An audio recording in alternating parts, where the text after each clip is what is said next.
નમસ્કાર, આપ જોઈ રહ્યા છો નેશન પ્લસ ન્યૂઝ. હું છું હિરલ આપની સાથે.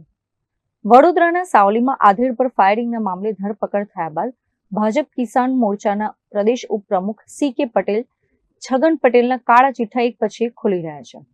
આજે મોટી સંખ્યામાં છેતરાયેલા ખેડૂતો અને કોન્ટ્રાક્ટરો ન્યાયની ગુહાર સાથે વડોદરા એસપી કચેરી પહોંચ્યા હતા.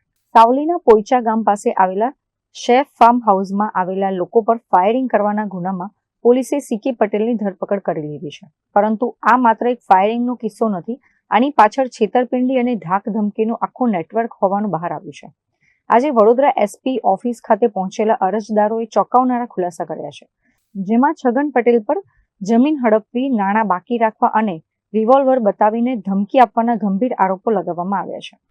છગન પટેલે જે જમીન પર શેફ ફાર્મ હાઉસ બનાવ્યું છે, જ્યાં ફાયરિંગ કરવામાં આવ્યું હતું, તે જમીન છગન પટેલે ખેડૂત પાસેથી હડપી લીધેલી છે.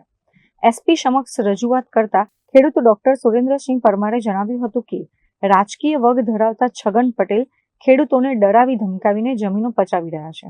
મારી રજૂઆત એ છે કે ઘણા વર્ષો પહેલાં જમીન મારી છગનભાઈ પટેલે રાખેલી છે.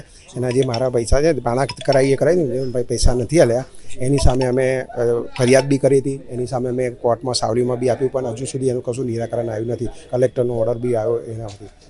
કેટલા સમય પહેલાની વાત છે? આ લગભગ 10 વર્ષની આજુબાજુ સમયની વાત છે. અત્યારે તમે ક્યાં આવ્યો છો અને કોને મળવાના?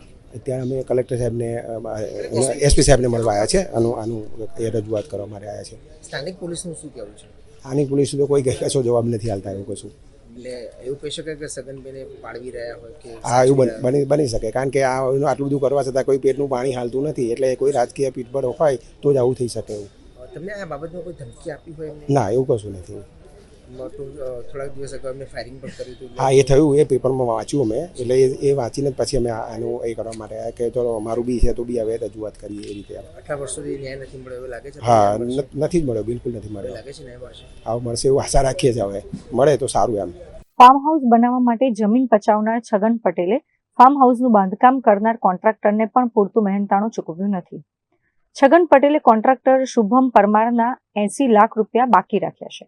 જ્યારે શુભમ પોતાના બાકી રૂપિયાની ઉઘરાણી માટે જતો હતો, ત્યારે છગન પટેલે તેને રિવોલ્વર બતાવીને રૂપિયા નહીં આપવાની ધમકી પણ આપતો હતો. છગનભાઈ પટેલ જે તેનું ફાર્મ હાઉસ ટોટલી કામ બાંધકામ બધું અમે કરેલું છે કે સમથિંગ અમારે 80 લાખ જેવું બાકી છે. શું કામ કર્યું? ટોટલી જે બાંધકામ બધું ઘરનું જે ટોટલી ફાર્મ હાઉસનું જે મકાનથી માંડીને ડ્રેનેજ માટે લાઈનો બધી ટોટલી કામ અમે કરેલું છે. ફાર્મ હાઉસનું આખું આખું જ કામ અમે બધું કરેલું છે. તો તેઓ તમને ધમકી શું આપતા હતા? ધમકી ટાઈમ એક જ આપતા હતા કે હું પૈસા નહીં આપું, અને ઘડી ઘડી રિવોલ્વરની ધમકી આપતા હતા કે હું તને ઉડાવી દઈશ, આ કરી દઈશ, નામ કરી, બધું એ રીતના ધમકી આપતા હતા. અને ઘણી પોલિટિકલ બી રજૂઆત અમે કરી હતી, તો પણ કઈ વસ્તુની એ વસ્તુ નહોતા કરતા. કોઈ નેતાઓની ધમકી આપતા હતા? ના, એવું રીતે કોઈ નહોતું આપતા, પણ અમે ઘણી રજૂઆત કરી હતી. અને રિવોલ્વરની ધમકી 2 વાર આપી હતી.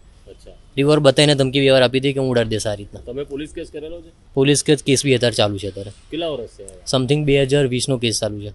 ન્યાય નથી મળ્યો? નથી મળ્યું છે. અચ્છા, એટલે પોલીસ પણ રહેમરા રાખી રહી છે એવું લાગી રહ્યું છે સી.કે. પટેલ પર? ઘણો ટાઈમ નીકળી ગયો તમારા કેસમાં, હજુ કંઈ નિરાકરણ હજુ આવ્યું નથી હજુ પણ. અચ્છા, એટલે આજે ક્યાં આવ્યા છો? હું આજે આવેદનપત્ર આપવા માટે આવ્યા છે.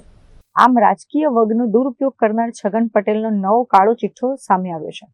હવે પોલીસ આ આરોપી સામે અને ભાજપ પોતાના હોદ્દેદાર સામે કેવા પગલાં ભરે છે તે હવે જોવાનું રહ્યું. કેમેરામેન નવનીત પરમાર સાથે Chirag Patel, Nation Plus News, Vadodara. સમાચારોના સતત અપડેટ મેળવવા માટે અમારી નેશન પ્લસ ન્યૂઝની યુટ્યુબ ચેનલને સબસ્ક્રાઇબ કરો, બેલ આઇકન દબાવો અને જોડાયેલા રહો ફેસબુક, ઇન્સ્ટાગ્રામ અને ટ્વિટર પર.